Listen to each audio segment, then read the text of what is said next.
A gente acha que fundo imobiliário é uma forma, como a gente falou agora há pouco, né? Que sim. as pessoas gostam de investir em imóveis, que é uma coisa do brasileiro, do ser humano. E tem várias formas de fazer isso. Você pode ir lá direto, comprar uma propriedade. Você tem X mil reais para investir em imóvel. Você pode ir lá comprar um, dois, você pode colocar esse dinheiro em fundo. A gente acha que fundo é uma forma mais eficiente de você ter essa propriedade imobiliária do que simplesmente ir lá comprar um imóvel.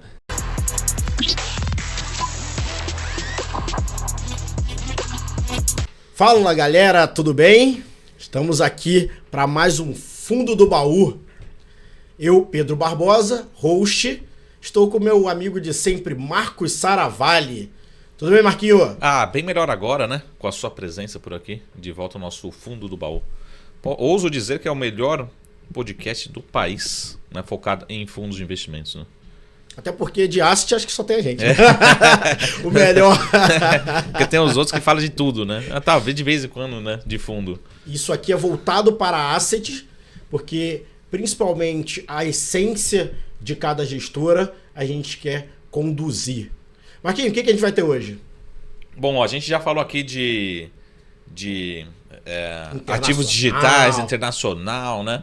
Brasil, e a gente vai falar muito de Brasil agora, com o time da Sequoia. Muito obrigado, Fábio, que é diretor de Relações com Investidores, também CFO, né, da Sequoia Properties. Obrigado. Fábio, obrigado pelo tempo. E hoje a gente vai falar de um tema aqui talvez inédito, mas como tem aumentado a demanda, né, por ativos imobiliários. Eu digo que o brasileiro ele é viciado, né, em imóveis, né, de alguma forma.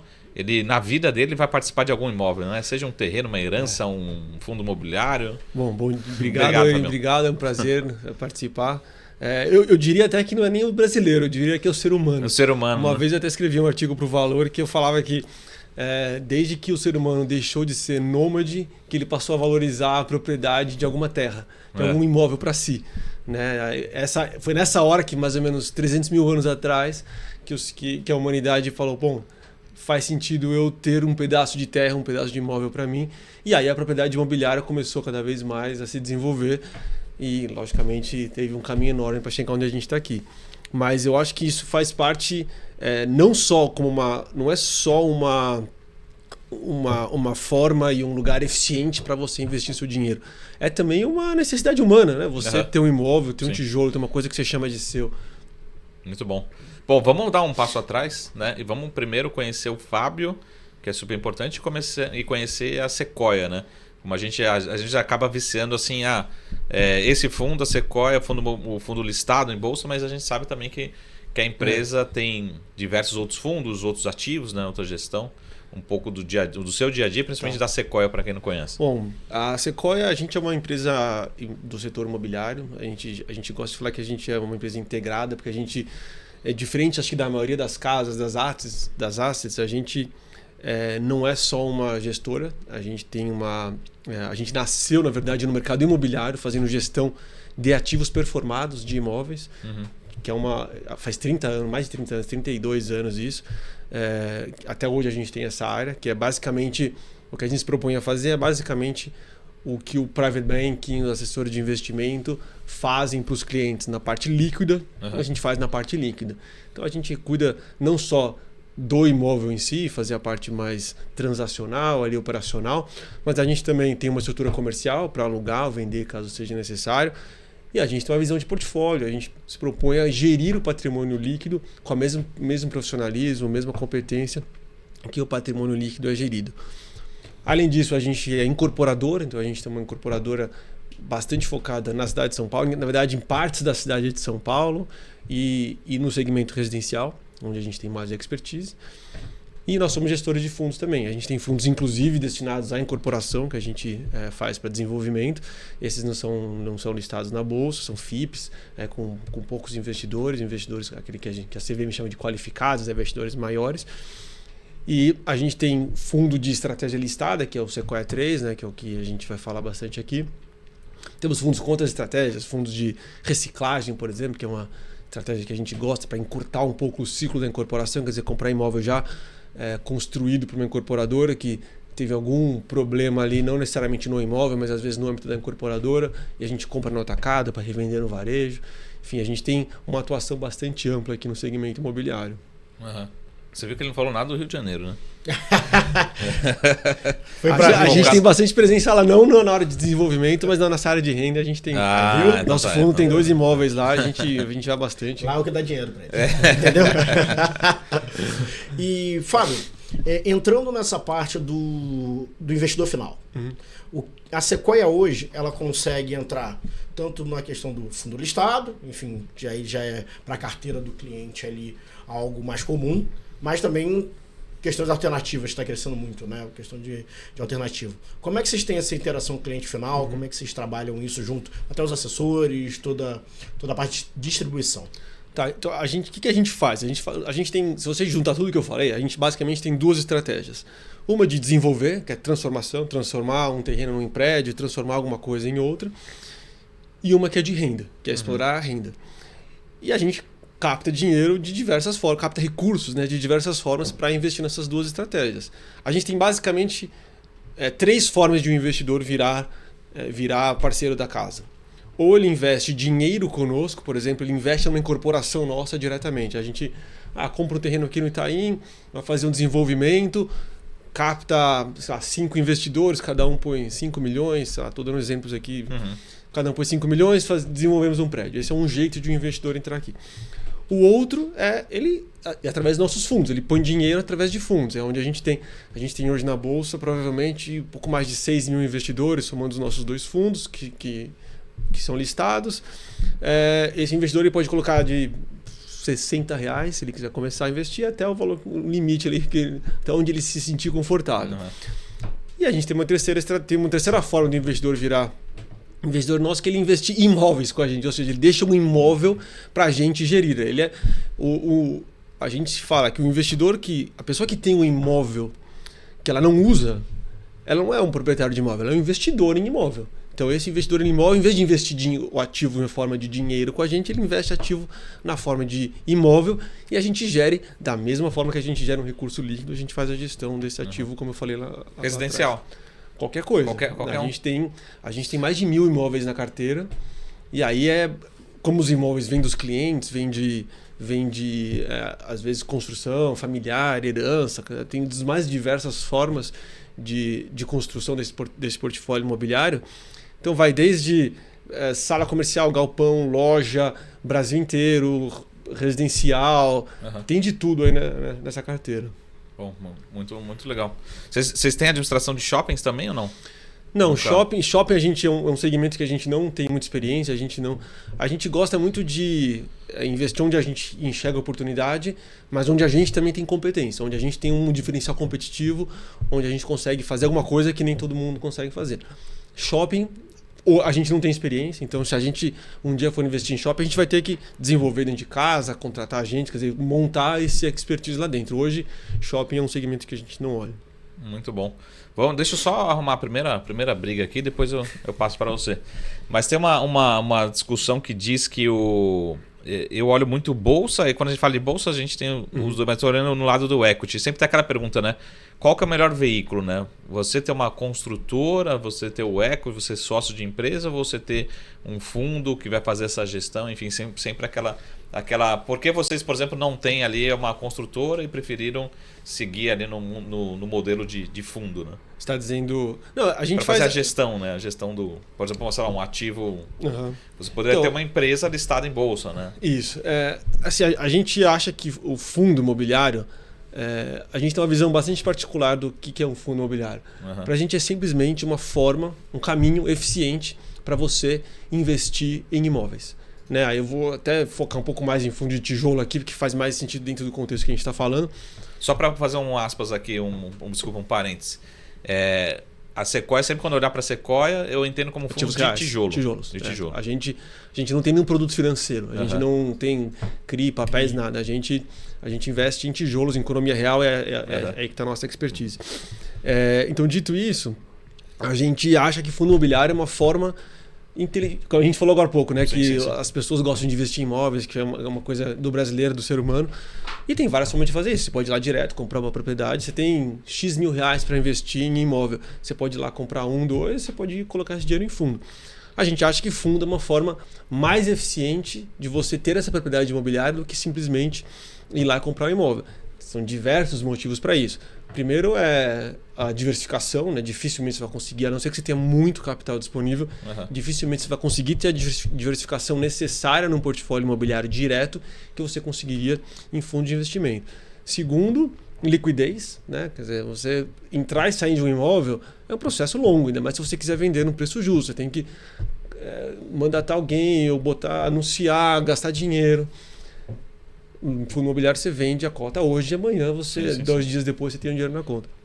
Terceiro é os custos transacionais, né? Entrar e sair de um imóvel, em geral, é 10% o custo total. Quer dizer, você precisa pagar uns 6% mais ou menos para um corretor, você precisa pagar ITBI de uns 3%, dependendo da cidade, São Paulo é 3%, mais custo cartorial e tal, vai chegar a 10%.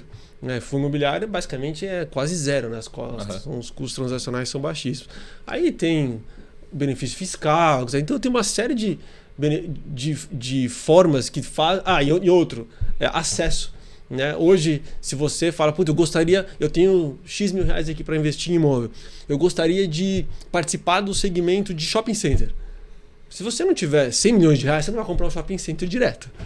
Se você tiver 500 reais, você compra um pedaço de um shopping center. Você não, sim. O percentual que você vai ter do shopping center é irrelevante. Sim. O relevante é quanto que na sua carteira aquele shopping center vai fazer parte. Então, se você quiser montar uma carteira com um pedaço de shopping center, um pedaço de laje comercial, um pedaço de galpão, etc., você consegue fazer isso com fundo imobiliário. Direto, não. Então, o nosso fundo, a gente acessou o mercado da bolsa, né, o mercado pulverizado, faz mais ou menos 2 anos. A gente listou o nosso fundo e fez o IPO dele em fevereiro de 21. Bem no meio da pandemia. Bem no meio da pandemia. A gente começou um ano, a gente era um fundo que já existia, a gente listou o fundo na bolsa, a gente basicamente fez um IPO dele. A gente até começou o processo antes, veio a pandemia, parou, depois a gente retomou quando as condições do mercado voltaram. Mas a gente sempre tinha a vontade de acessar esse mercado, né? De oferecer para o investidor de varejo, esse investidor, pessoa física, a mesma experiência que a gente já oferecia para os nossos investidores, de novo, entre aspas, qualificados ali, como a CVM os qualifica.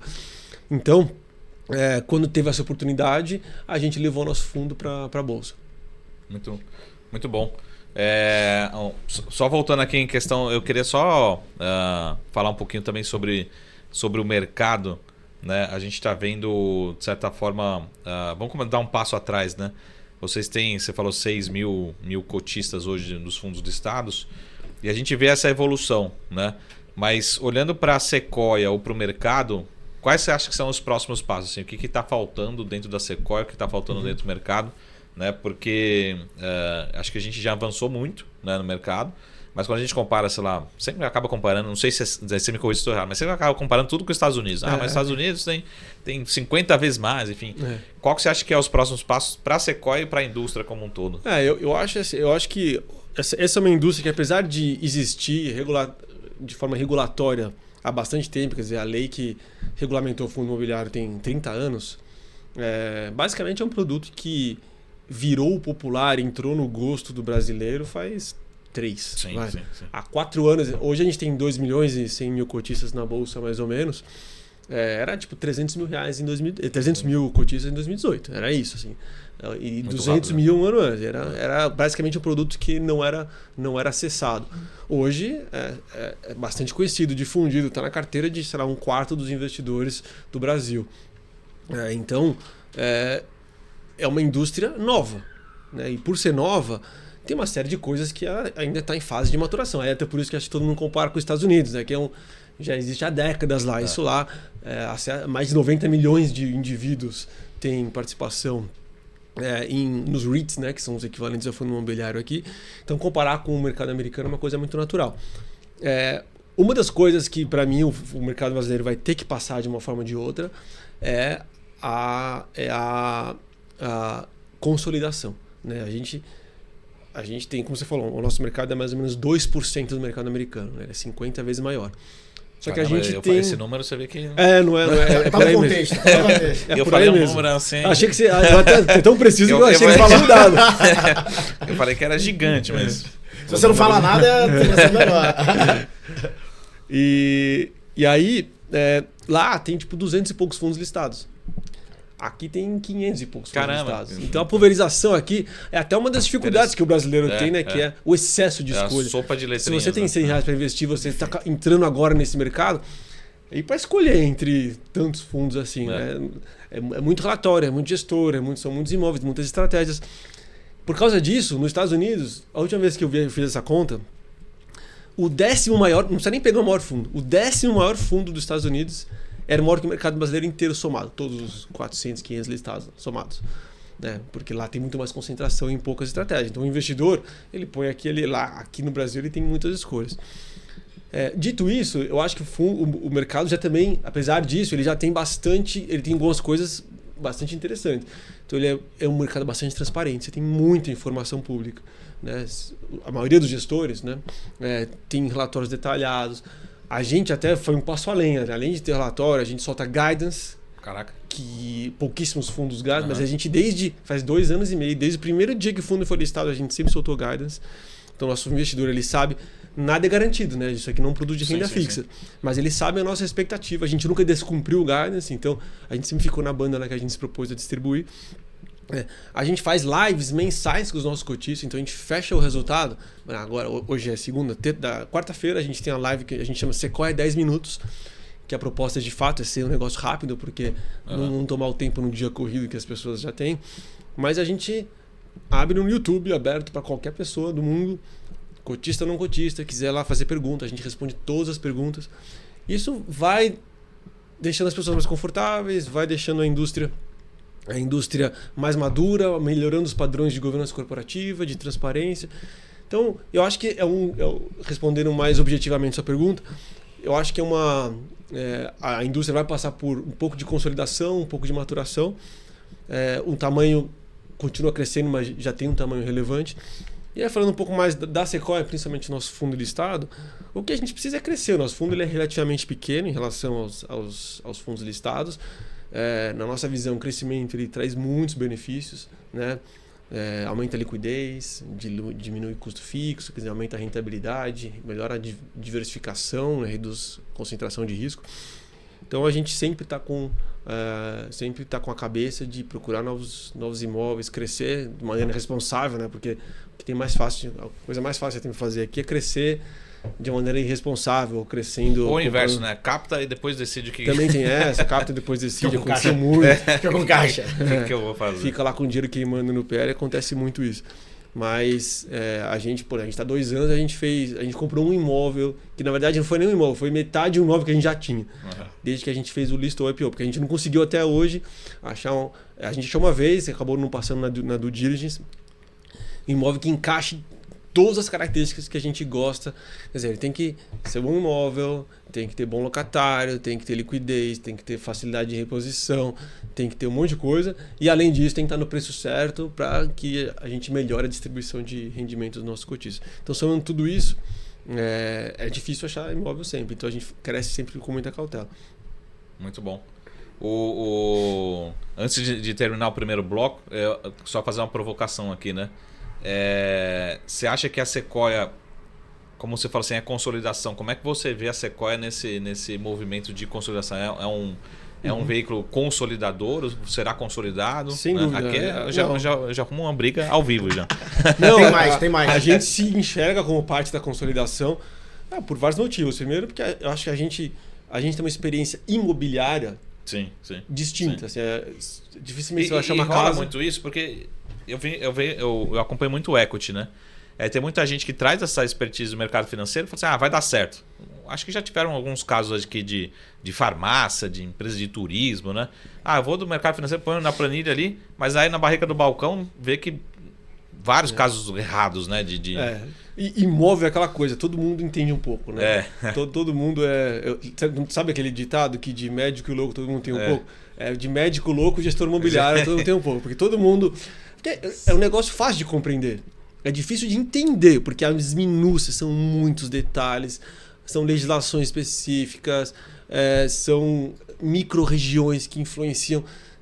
Endividamento tem tantas variáveis que se você deixar uma delas passar, você vai ter problema em algum momento do estágio da vida do seu imóvel, Sim. que se você não tiver uma experiência específica, a chance de você fazer um investimento não satisfatório é grande, né? Então, a gente se enxerga como uma gestora que tem uma experiência distinta nesse segmento. A gente, inclusive, foi chamado já para arrumar a casa de outros fundos. Tem outro fundo que a gente é consultor imobiliário, por exemplo, que a gente foi nomeado lá para arrumar a casa. Uhum. Porque o fundo estava com problema, a gente foi lá em 1 ano e pouco, a gente executou o nosso mandato. Então, a gente se enxerga assim como um consolidador, inclusive já estudamos possibilidades disso. Hoje tem uma dificuldade regulatória grande para implementar, mas eu acho que com o amadurecimento do mercado isso vai ficar cada vez mais comum. Muito bom. Vocês se veem assim, por exemplo, como é que é esse movimento de consolidação? Você acha que precisa passar por oferta, mente de capital? Porque oferta, geralmente o cotista vai falar, pô, vamos comprar novos tijolos, né? Como é que funciona esse processo de consolidação que, de novo, me corrija se eu estiver errado, mas eu acho que não é tão comum assim, a gente não escuta todo dia um fundo incorporando outro, né? De novo, porque tem muita dificuldade regulatória. Uhum. Um dos principais problemas para isso acontecer é que, por exemplo, para eu comprar seu imóvel, eu só preciso da aprovação do gestor do administrador. Você tem um fundo lá com 10 imóveis. Mas para eu comprar o seu fundo, quer dizer, incorporar o seu fundo no meu, eu preciso aprovar nos meus cotistas e nos seus cotistas.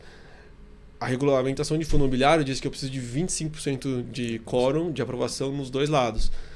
Quer dizer, você tem 25% no fundo que é super pulverizado, tem fundo que tem 200 mil cotistas. Caraca. Como você consegue isso? Então é difícil. E isso dificulta, coloca barreiras, né, no caminho de uma consolidação. Mas eu falei, com a modernização da legislação e quando ficar cada vez mais evidente que que o mercado precisa passar por esse processo, eu acho que isso vai ficar mais comum. Muito bom. Existem casos, tá? Já hoje são raros, mas existem. Sim, mas em geral, sim. assim, tem um investidor que detém 50% daquele fundo. Sim. Aí ele aprova sozinho. Ah, tá. Então aí ele consegue, mas em fundos maiores isso é difícil, né? Quanto mais pulverizado, maior dificuldade. Vamos de fogo no parquinho agora? Manda bala. Um pouquinho, principalmente na questão do cliente final. Fábio, assim, hoje a gente, óbvio, tem muitas alternativas de investimentos, muitas alternativas de alocação. E só tem que, como a gente falou aqui, até cultural humano, né? Você falou, o cliente final gosta do imóvel. Tem isso como aquele ponto. Ele está, às vezes, investindo em outras coisas, mas quando fala, tem uma oportunidade aqui de imobiliário, ele já olha. Ele olha. Você, efetivamente, né, e o pessoal da Sequoia, vê como realmente um ativo mais resiliente, como se dita, como que vocês entendem a questão do imobiliário e do macro também imobiliário? Sim, assim, não tenho dúvida nenhuma que investir em imóveis é um lugar eficiente para você alocar capital, principalmente quando você tem uma visão de longo prazo. Eu acho perigoso você... Tem duas coisas que você tem que tomar muito cuidado. Primeiro, se você tiver uma visão de curto prazo, eu vou entrar esse ano porque a condição está X para sair ano que vem porque a condição vai estar Y. Isso, em geral, não casa muito bem com a característica do nosso segmento. O nosso segmento, ele funciona bem quando você tem uma visão de longo prazo, eu compro aqui para ficar anos, independente de regulação, independente... Os fundamentos que sustentam, todos os fundamentos que eu falei, eles funcionam em crise econômica, funcionam em boom econômico, funcionam com taxa de juros alta, com taxa de juros baixa. Em todos esses cenários faz sentido você comprar imóvel. Isso é da importante. maneira certa, lógico.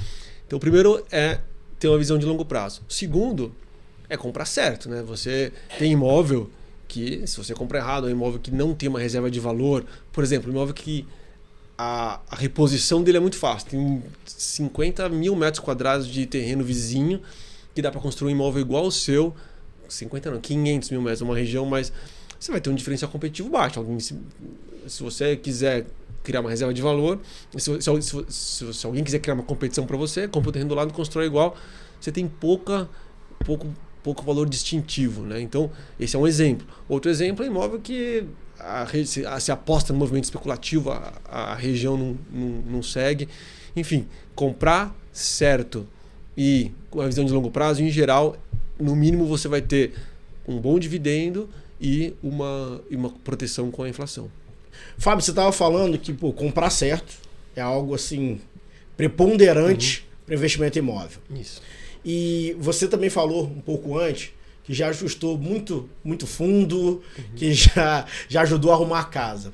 Quando é isso, quando o cliente final chega para você, Fábio, eu tenho aqui, sei lá, 5 imóveis que eu fui comprando de um jeito mais ou menos, você também consegue ajudar? Como que é isso? Sim, não, a gente faz. Esse é o que a gente faz há 30 anos, né? Ótimo. Então a gente faz gestão de portfólios imobiliários e aí não precisa nem ser com problema. Nesse caso a gente faz porque você fazer uma gestão eficiente e inteligente do seu patrimônio imobiliário, ele pode estar em qualquer estágio, ele pode estar redondinho, bonitinho, a mesma coisa do seu dinheiro. Você tem X reais aqui aplicados em produtos financeiros, fundos, CDB, etc. Uma visão profissional de alguém, de um planejador financeiro, de um assessor de investimento, em geral ele vai te ajudar a ver como é que está a sua concentração de risco, se você o risco-retorno está ajustado, se você está alocado nos produtos certos com relação aos seus objetivos, ao seu perfil de investimento, seus objetivos de médio e longo prazo. Isso tudo a gente ajuda o cliente. Além disso, a gente ajuda na comercialização. Olha, eu tenho esse imóvel aqui. Às vezes a gente recomenda, olha, você está muito concentrado em loja aqui nessa região, porque você não vende uma aqui e compra um apartamento em tal. Você vai ter um retorno parecido, mais diversificado. Então a gente ajuda a melhorar, ajudar a olhar uma visão mais profissional, depois melhorar a gestão da carteira. Basicamente a gente faz o que o cliente faria de uma forma com mais técnica e mais disciplina. Então a gente tem um time que faz isso o dia inteiro, lá, que vai olhar do imóvel dele como se fosse o nosso. Ele vai garantir a integridade do imóvel, ver se todos os documentos estão em dia, se o locatário está pagando aluguel, se as manutenções estão sendo feitas. Ele vai, se ficar vago, a gente vai trabalhar para alugar. Se precisar vender, se precisar trocar, se o objetivo do cliente for fazer liquidez, a gente vai ajudar nisso também. Então e às vezes ajudar a fazer certo, porque muitas vezes você acha que seu patrimônio vale 10, ele vale 15, ou você acha que ele vale 10, ele vale 7. E a gente ajuda também nisso, porque se você acha que vale 10 e vale 7, você fica o dia inteiro, fica meses tentando vender, você vai ter uma frustração muito grande. Ou se você acha que vale 10 e vale 15, você vai deixar dinheiro na mesa, você vai vender para alguém por 10 que vai capturar esses outros 5. Né? Então, a gente tem uma visão bastante ampla, até por ter incorporadora, a gente conhece muito bem os custos de reposição, a gente conhece as legislações, etc. A gente ajuda a maximizar o valor das carteiras das pessoas. O Fábio, falando de tijolo, a gente acho que... E é engraçado, acho que todo mundo participa hoje de grupos do WhatsApp, sempre tem vários grupos, e para mim, um dos mais ativos são os grupos de fundos imobiliários, né? E as pessoas gostam de bater foto, de falar, pô, eu fui lá no imóvel, tá reformando, tá com bom fluxo e tal. É aquela característica, né? Gosta do físico, né? Quer ver, né? Tá limpo, não tá limpo? Se você puder apresentar um pouco dos seus ativos, né? E segundo, lógico que você não precisa abrir 100% aqui das oportunidades, mas onde você acha que tem oportunidade ainda? Tá. Você fala assim, pô, a gente precisa explorar esse mercado, ou tá crescendo aqui, enfim, aonde vocês veem os próximos ativos potenciais? Tá. Primeiro, isso que você falou de ir lá visitar o imóvel, eu acho ótimo, porque de fato eu acho que as pessoas devem se sentir proprietárias daqueles imóveis, não... Porque em geral você olha no seu extrato, lá você vê no seu home broker, é uma cota. Na verdade você não tem uma cota, você tem um pedaço de um imóvel. Então se você vai lá e se sente dono, eu acho que, de fato, esse é o que a indústria deveria ser. O que eu acho que falta é que muita gente ainda enxerga como produto, como se fosse uma ação. Compra hoje, vende amanhã, quer dizer, compra porque está meio baratinho hoje, aí sobe 2%, vende amanhã. É o que a gente acha que é a visão, não necessariamente a visão mais apropriada para o nosso segmento. Falando um pouco dos nossos ativos, né? Então, o nosso fundo ele tem uma proposta de já ter uma diversificação intrínseca, né? Então, diferente de... Acho que a grande maioria dos fundos são monossetoriais, né? Então, eu invisto em laje, shopping, galpão, etc. O nosso, a gente investe em 3 macro segmentos, né? São lajes ou edifícios comerciais, pontos de varejo fora de shopping center, que é o que a gente chama muito de renda urbana, e logístico, né? Logístico ou industrial. Né? E esses 3 segmentos a gente tem imóveis nessas 3 características. A gente tem 5 imóveis hoje na carteira. Um imóvel que fica aqui em Jandira, na Grande São Paulo, um imóvel logístico, locado para uma empresa de distribuição de alimentos. Esse é um imóvel super interessante porque ele é basicamente metade dele congelado, quer dizer, então ele tem câmaras frias com capacidade de resfriamento assim de menos 30 graus. que é importante para quem trabalha na cadeia de congelados, né? Faz armazenamento, por exemplo, de carne, frango, etc. Só curiosidade, esse capex é seu ou é do Um pedaço foi nosso na hora Uhum. de construir imóvel, e aí o locatário ele precisou expandir um pouco as câmaras frias e ele fez o investimento. Ele fez um investimento. E eu posso dizer então que o retorno do metro quadrado é acima da média. Sem dúvida, porque tem equipamentos lá muito mais. A gente aluga lá por 30 e poucos reais a metro quadrado, se não me engano 35, 34, uma coisa assim. O mercado deveria ser um pouco abaixo disso, deveria ser 20 e poucos, 20 alto, uma coisa assim. Legal. A gente tem um prêmio sim por alugar isso. A gente tem um outro imóvel aqui em São Paulo, na cidade de São Paulo, aqui no bairro do Brooklyn, que é uma loja de rua. De rua não, fica embaixo de um prédio, mas é uma loja de rua, locada para o Saint-Marché, aquela rede de... Para quem não mora em São Paulo, é uma rede de supermercados voltado para a classe média alta e alta, com presença basicamente em São Paulo, no estado de São Paulo, em cidades aqui em São Paulo. A gente tem um imóvel no Rio Grande do Sul, um imóvel industrial, locado para uma companhia que chama Magna, é uma empresa canadense, acho que é a maior do mundo do segmento automotivo. Ela é fornecedora da GM, da Renault. Nesse imóvel específico nosso é só da GM, basicamente é a GM. Eles fornecem, o contrato que eles têm com a GM hoje, o principal contrato, é o chassi do Onix. Então todos os Onix do Brasil saem um pedaço dessa fábrica nossa lá. E curiosidade, sai, se eu não me engano, sai um carro a cada 40 e poucos segundos. 43 segundos, uma coisa inclusive, assim. Inclusive é o carro mais vendido, né, no Brasil. Isso, esse projeto foi super bem sucedido da GM com os fornecedores deles, porque virou o carro mais vendido do Brasil por bastante tempo. A pandemia deu uma zoneada, né? Por causa das paradas, tudo deu. Os rankings mudaram um pouco, mas sempre ficou entre os 3 carros mais vendidos do Brasil. E por fim, a gente tem 2 imóveis no Rio de Janeiro. A gente está falando do Rio. A gente tem 2 imóveis no Rio. Ambos são locados para Atento, ambos foram BTS, feitos sob medida. Já visitou, não? Tira foto lá, hein? Vou tirar, vou botar aqui. Pode tirar. Fábio, manda pra gente. pra ver se tá tudo certo também. Ajudar, né? Tem que ajudar. Ambos são locados para Atento, né? Empresa de CRM, né? Que eles falam. Uma ela tá desde 2011, outra ela tá desde 2014. Então tem uma história bastante longa lá, inclusive foram feitos sob medida para a necessidade deles. Um fica no bairro da Penha, outro Madureira, ali na região, ali mais perto do Região Galeão. Norte. Região Norte, ali mais perto do Galeão, etc. Mas longe de ser as melhores regiões do Rio para escritório, por exemplo, mas é exatamente a região que a Atento precisa para operar o negócio dela, né? Tanto que foi feito sob medida para eles. Então esse é o portfólio do fundo, né? Esses 5 imóveis foram por curiosidade, esse fundo ele nasceu como um fundo de desenvolvimento. Então, um deles a gente comprou com recurso do IPO, que eu mencionei. Os outros 4 o fundo desenvolveu lá atrás, 2008, quando o fundo nasceu. A gente nem era gestor ainda, a gente assumiu a gestão no meio do caminho ali por outros problemas que o fundo teve, mas isso é uma outra história. E então foram imóveis desenvolvidos pelo fundo lá atrás, que aí a gente transformou nesse FII de renda hoje. Muito bom. A segunda pergunta, ele ficou devendo.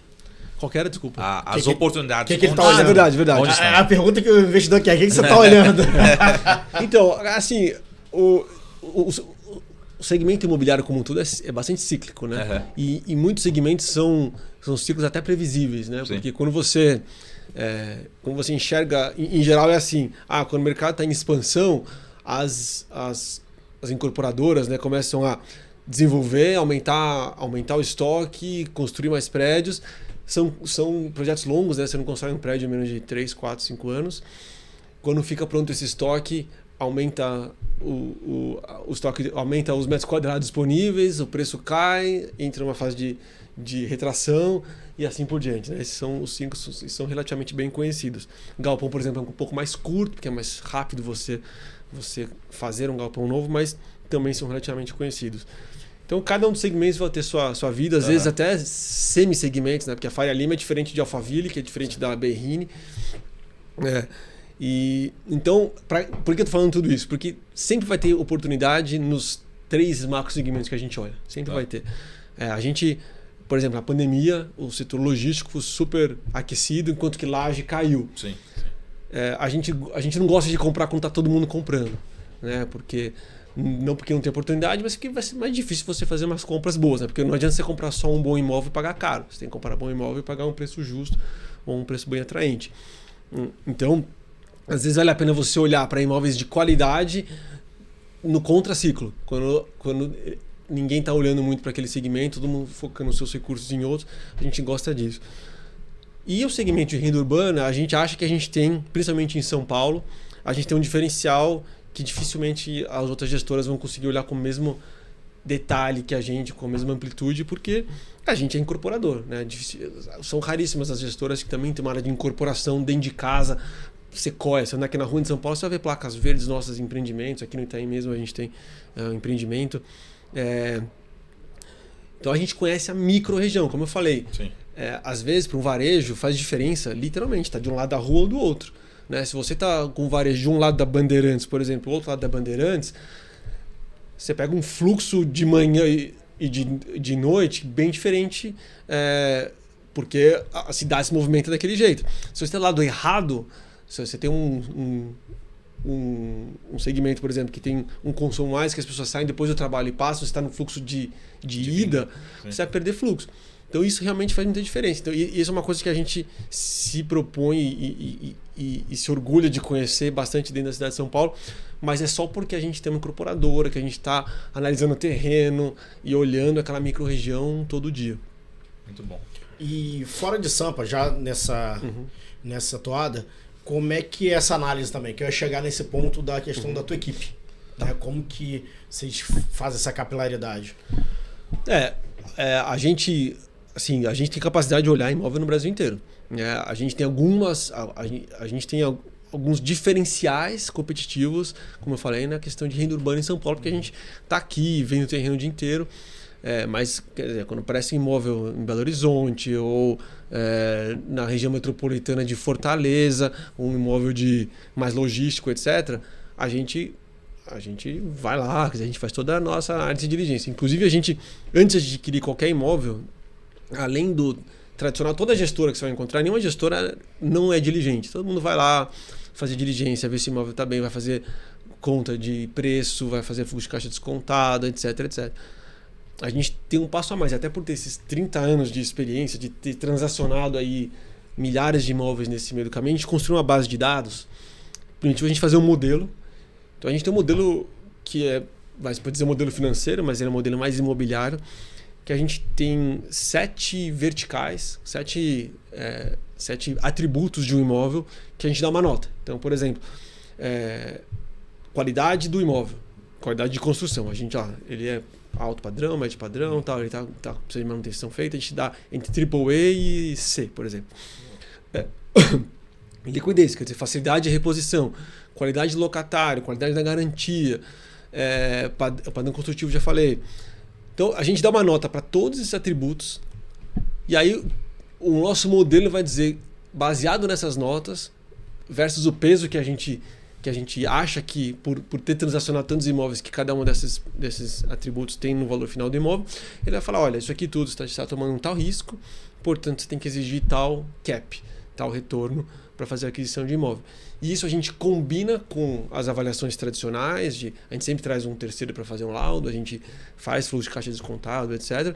Mas a gente traz essa forma adicional de olhar imóvel, porque nos dá agilidade, mais objetividade, que a gente tira fatores subjetivos, porque às vezes você não gosta de um imóvel porque você teve uma experiência ruim naquele segmento, com aquele locatário, em outras vidas. Tem muito. Mas não quer dizer que o imóvel é ruim. Então, quando você tira esses vieses que todos nós aqui temos como seres humanos e vai no objetivo, a gente acha que a gente consegue ver oportunidades de uma forma um pouco mais direta e menos enviesada do que a maioria das pessoas. E aí a gente consegue filtrar melhor e fazer melhores investimentos. Então esse modelo nosso, a gente avalia, até o portfólio nosso, a gente bota ele nesse mesmo escrutínio para ver, tá bem alugado? Será que é melhor eu vender se tá mal alugado? Estamos ajustado no lugar certo? E lá na Sequoia hoje são quantas pessoas? Diretos e indiretos. 40, quase 40, né? São 38, 39 pessoas hoje. Diretos, né? No nosso escritório, que é aqui 2 quarteirões para baixo aqui. É na Aeropudo. Bem tranquilo. Ô, Fábio, uma pergunta, acho que sem falar de yield, né? O investidor fica muito preso a yield, né? Yield depende do preço que você comprou, enfim. Mas acho que vocês devem passar uma expectativa de retorno por cota, né? Assim, R$1, R$1,50. Eu queria saber quanto que está hoje e já falar um pouquinho de macro. Eu sei que tentar antecipar um pouco o seu guidance aqui. Né? Não, a gente divulgou, o guidance está público e a gente divulgou na sexta-feira o dividendo por cota desse mês. Então tá tudo fresquinho aqui. Quarta-feira tem live. Quarta-feira tem live. Na live baixo também. Mas a questão do macro, no sentido assim, como é que a gente está passando por um cenário de desinflação, né? Como é que é essa expectativa? A gente vai ter um retorno crescente menor daqui para frente para esse retorno por cota? Como é que é a expectativa? Ou seja, como é que está hoje e o que a gente pode impactar aí, sei lá, esses GPs, enfim, outros índices de inflação, projetando, né? Porque está todo mundo falando que a inflação, acho que a certeza que a gente tem é que vai ser menor, talvez, do que os últimos 12 meses, né? Então... não, eu espero que sim também, né? Ainda mais no segmento imobiliário. Que é o lado né? bom para a valorização da cota, né? Então, assim, exato. Então, vamos lá. A gente divulgou na sexta-feira, a gente acabou de mudar de banda de guidance, então o nosso guidance ele funciona com uma banda de mais ou menos 5 centavos. A gente fala, até o mês passado a gente falava, a gente ia distribuir entre 67 e 72 centavos por cota. Tá. A partir desse mês a gente aumentou para 69 a 75. Caraca. Fala o segredo aí, né? Agora em primeira mão, né? E aí ou seja, se você entrar no nosso relatório mensal que está público e a gente vai divulgar um novo hoje à noite, provavelmente, o de referente a junho, vai estar lá até o final do ano, a gente espera manter essa banda de 69 a 74 centavos. Tá. O que a gente divulgou na sexta-feira para pagar agora no dia 14, acho, de julho, é 71 centavos por cota. É 1.180 e poucos mil reais, 1.185 mil reais. Aí, assim, a gente, logicamente, todos os nossos contratos são indexados, né, são atrelados por inflação. 4 deles são IPCA, um é IGPM. Tá. Mas esse único IGPM, ele é o imóvel do Saint-Marché. Esse imóvel do Saint-Marché, o contrato de aluguel dele, ele é variável, é um percentual da receita do locatário. Entendi. Então, e o IGPM ele influencia no valor mínimo, porque sempre tem um piso esse tipo de contrato. E como a gente está 40% acima do mínimo, nunca influencia. Deu um tapa aqui no microfone. Fica até nervoso, 40% acima do mínimo não vai influenciar. Nunca o GPM, mesmo quando ele diluiu bem, né? Cresceu 30% naquele ano, todo mundo ficou desesperado. Pra gente não mudou nada, porque o nosso contrato nunca caía no mínimo. Então, a gente, de fato, nossos contratos vão ser atrelados para a inflação. E aí, assim, sim, se você olhar para frente que a inflação futura vai ser melhor que a inflação passada, o dividendo por cota não vai crescer tanto quanto cresceu no passado. Sim. Porém, crescer só para acompanhar a inflação não é um crescimento real, né? Isso não tem mérito nenhum. Então, quanto menor a inflação, melhor, não só porque a cota não vai subir, é porque fica mais fácil de analisar, né? Quando você sobe 5% de um ano para o outro, às vezes você só repassou a inflação e a pessoa fica, legal, subiu 5%. Não, isso foi só minha obrigação, foi só repassar a inflação. Então, eu acho que quanto menor a inflação, melhor para todas as cadeias aqui, é mais fácil analisar as coisas, é mais eficiente, né? A questão de quanto você ganha, quanto você gasta. Então a gente acha que vai ser... O locatário também é melhor, né? Você tem mais... Para ele é melhor porque nem sempre ele consegue... A gente repassa contratualmente lá todo ano. Nem sempre ele consegue repassar na mesma velocidade ou na mesma intensidade esses repasses inflacionários para os clientes dele. E aí, você não quer que seu imóvel vire um fardo para o seu cliente. Você quer que ele ganhe dinheiro e que o imóvel... Por isso que é importante, por exemplo, no caso do Saint-Marché, a gente ficar sempre fora do mínimo. Porque se você está no mínimo, quer dizer que você está com um percentual de uma receita maior do que ele estava se planejando a fazer. E aí aquela loja não está tão saudável.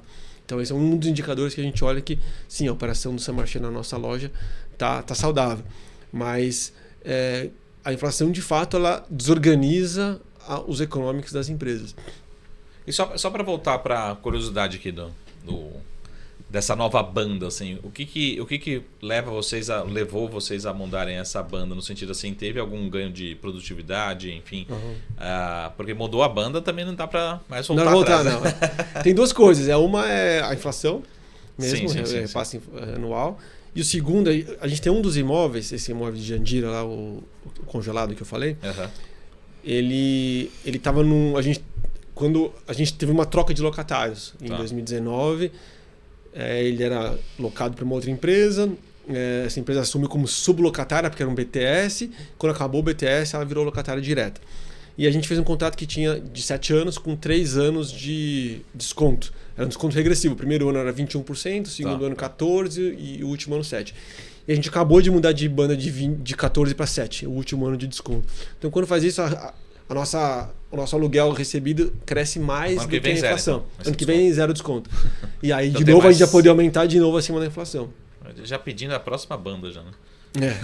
Já olhando, daqui né? Um ano. Já olhando. Vem mais 5 centavos. Já vai ser o título, né? Vem mais 5 centavos por aí. E, Fábio, no final de tudo, a gente gosta muito de olhar também essa pessoa, né? O Fábio ali, essa rotina. São 30 anos, né, que você falou. Não sei se você tá 30 anos no fundo. Não eu, porque senão há 30 anos eu não tinha idade para ser gestor imobiliário. Ninguém ia me contratar há 30 anos. Não, mas como que é essa rotina do Fábio aí? Como que o Fábio trabalha, acorda e vai direto para asset ou não? Como é que é isso? Sim, não, a gente respira imóvel o dia inteiro lá. Basicamente a gente olha, duas coisas. Gasta um tempo lendo coisas novas, então na nossa área de incorporação, analisando terrenos novos, quer dizer, desenvolvendo uma estratégia onde a gente vai investir na nossa área de incorporação. Na área aqui de imóveis para renda, analisando outras oportunidades, vendo se encaixa no nosso fundo hoje. E 2, cuidando do que já tem, né? Então a gente precisa ter uma discussão de garantia um dos nossos imóveis, né? Que a gente está há um tempo, a gente agora está chegando numa conclusão de um problema que um locatário deixou de formar a garantia contratual que ele tinha. Então a gente tem que ir lá atuar, e assim, você tem que atuar com certa cautela, você não quer exercer o seu contrato e acabar com o seu locatário, porque você destrói valor para todo mundo. Então, logicamente que a gente tem bastante experiência com esse tipo de situação, porque há 30 anos, quantas crises o Brasil passou em 30 anos? E qual a profundidade dessas crises? Né? Acho que a gente não tem um período de 5 anos seguidos sem uma crise aqui, então a gente já viu de tudo. E nesses períodos a gente tem que compor, tem que tentar chegar na melhor forma possível de um desfecho satisfatório para o investidor nosso e para o locatário também. Então a gente cuida disso. Então basicamente a gente gastar muito tempo cuidando do que a gente já tem bem e vendo novas oportunidades. Falando disso, de novas oportunidades, só para fazer um resumo, principalmente acho que do fundo listado, né? Você falou, mas só para deixar na mesma página aqui, que a gente sempre acaba tentando resumir em poucas palavras, né? Mas é um fundo de tijolo. Quanto que dá de IPCA, por exemplo? Dá 70%, 80% do que você falou que são 4 de IPCA e 1 de IGP? Né? Eu diria, em termos do percentual da renda, vou fazer uma conta na cabeça aqui, dá uns 80% a 85% IPCA e o resto é GPM. Tá. Mas na verdade, pra gente o GPM, na verdade, se você pensar nos economics, é mais próximo de tudo IPCA. Sim. Por quê? Sim. Porque se você pensar que o Saint-Marché vai repassar a inflação, provavelmente o IPCA, para os produtos dele, lógico. E a gente está atrelado à receita dele, em geral o nosso contrato ali tende no longo prazo a seguir mais o IPCA. Ou se ele conseguir repassar acima, etc. Portanto, na prática, a gente acaba sendo mais atrelado ao IPCA. Pode considerar que seria a totalidade de IPCA, mesmo que o contrato tenha GPM. Muito bom. E vocês têm interesse, tem assim, alguma visão de fazer um follow-on, fazer uma nova oferta, ou desse fundo ou de outros fundos? Sem dúvida. Assim, a gente trabalha o tempo todo para isso. Inclusive, a nossa cota tem um desconto relevante, até inexplicável em relação ao valor patrimonial, que atrapalha muito fazer novas aquisições. Porque a gente não quer que uma aquisição nova dilua o retorno do nosso cotista. A gente quer que acrescente valor para o nosso cotista. Então, quando você está mais descontado, fica mais difícil, você fica menos competitivo na aquisição de um novo imóvel. A gente passou por esse processo. Então, são raras as oportunidades que a gente consegue gerar em situações como essa. Mas, às vezes acontece. Então, sim, a gente trabalha muito para tentar fazer esse fundo crescer. Em geral, a gente perde muita oportunidade. A gente olha imóvel que, puta, esse imóvel é espetacular, bom inquilino, o preço está certo, caberia bem no fundo, mas por causa do desconto na cota, ele não se encaixa. Então, a gente abre mão. Poderia até ir lá e fazer a emissão, mas a gente sabe que ia criar uma animosidade com os nossos cotistas, a gente segura, porque a gente só quer criar valor para eles o tempo todo. A gente tem esse alinhamento de interesse, é super importante, que muitas vezes tem uma percepção de desalinhamento entre cotista e gestor. Muita gente acha que o gestor só promove o crescimento para aumentar a sua taxa. Tanto que na última vez que a gente fez uma oferta, a gente reduziu nossa taxa. A gente falou, a oferta acabou indo para frente porque eu falei que a gente não passou o imóvel não passou na diligência.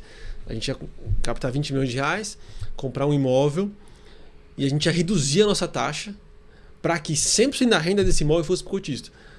Para que não tenha essa percepção de que você está fazendo isso para aumentar a sua taxa. Não, a gente vai aumentar zero a nossa taxa. Sempre, isso aqui eu estou fazendo um movimento 100% para o cotista. Ainda assim tem gente que reclama. Mas a gente fez de propósito para mostrar, para tirar qualquer micro dúvida de potencial desalinhamento ali. Muito bom. Fábio, para encerrar, eu queria que você deixasse um recado tanto para esse cotista e investidor, né, das principais realmente vantagens de ele não estar solto por aí, pessoalmente, porque a gente sabe também a cabeça, né? Poxa, não, eu sempre fiz, minha vida sempre foi essa, imóvel eu compro ali, vejo aqui e já faço, e tá junto com a gestão aí da Sequoia. Não, assim, como eu falei, acho que investir em imóvel nunca vai deixar de ser um objetivo, um desejo das pessoas, independente do seu estado de vida, independente do seu a área de atuação, quer dizer, qualquer investidor faz sentido ter um pedaço, não é tudo, mas faz sentido ter um pedaço do seu portfólio em imóveis. Em geral, mesmo que você faça isso há 30 anos, se você é um médico, um advogado que tem uma certa familiaridade, sabe comprar imóvel, você nunca vai ter o tempo da dedicação, a disciplina para fazer isso sozinho. Né? E você nunca vai ter a experiência, você vai ter o seu universo, aquilo que você já se expôs. O nosso universo são dezenas de milhares de imóveis que a gente já geriu, já comprou, já vendeu, já analisou e não deu certo. Então a gente consegue, por ter tanta experiência, tanta dedicação e pessoas com formação nessa área, né, a gente consegue ter uma visão mais profissional. A mesma coisa é você investir em ação sozinho e deixar um gestor fazer. Sim, você paga um gestor, ele custa, né? Você terceiriza um pedaço desse serviço, mas você confia que ele vai fazer uma gestão profissional, que ele vai olhar só isso. Com o imóvel é literalmente a mesma coisa. A diferença é que as pessoas se sentem mais confortáveis em comprar imóvel do que comprar ação, né? Então acabam fazendo muito mais direto. Mas eu acho que a gente, em geral, os gestores, como um todo, não estou falando nem só da Sequoia, vão ser mais competentes no longo prazo em fazer aquisições, em alocar melhor o capital destinado aos imóveis. Quem não conhece ainda o nosso fundo, eu convido todo mundo a conhecer, chama Sequoia 3 Renda Imobiliária. No nosso site tem todos os nossos relatórios mensais. A gente se preocupa muito com o relatório, a gente acha que é uma ferramenta importantíssima para a gente mostrar a nossa visão. Então todo mês a gente tem uma carta que a gente faz com bastante carinho, não é uma carta que a gente olha ali 5 minutos, atualiza 3 números e manda a carta. Só para colocar para o mercado. Exatamente. A carta, a gente tem guidance, a gente se preocupa bastante com o jeito que a gente comunica, a gente se coloca ali na linha de frente com todos os investidores todos os meses, literalmente. Em julho agora faz 2 anos que a gente faz o nosso Sequoia 10 minutos, então vão ser 24 oportunidades que o nosso cotista tem de ir lá, falar com a gente, fazer pergunta, tirar uma dúvida às vezes, uma dúvida que ele não conseguiu ver no nosso relatório, não entendeu direito, até uma pergunta estratégica, de visão, etc. A gente responde tudo. E se fizer sentido, a gente adoraria ter aí é uma honra para a gente poder administrar o patrimônio das pessoas. A gente faz isso há muito tempo, a gente tem isso como DNA nosso, entre gerir o dinheiro dos outros e prestar contas e fazer relatório, etc. Administra do Marcão. Não. Grande patrimônio. A gente foca tudo na Sequoia, né? Deixamos concentrado lá. Deixa também o e-mail, né? Ou outras redes sociais também. Tá Mas bom. acho que o e-mail, na verdade, o site é melhor. O site nosso o nosso site é SEQR11, que é o ticker que a gente é negociado na bolsa. Tá. .sequoiaproperties.com.br. Quem quiser entrar em contato direto com a gente pelo nosso RI é ri@sequoiaproperties.com.br. Nosso site também tem todos. E aí a gente tem redes sociais, se procurar Sequoia Properties, no YouTube tem todos os nossos 20 e tantas lives, estão lá disponíveis.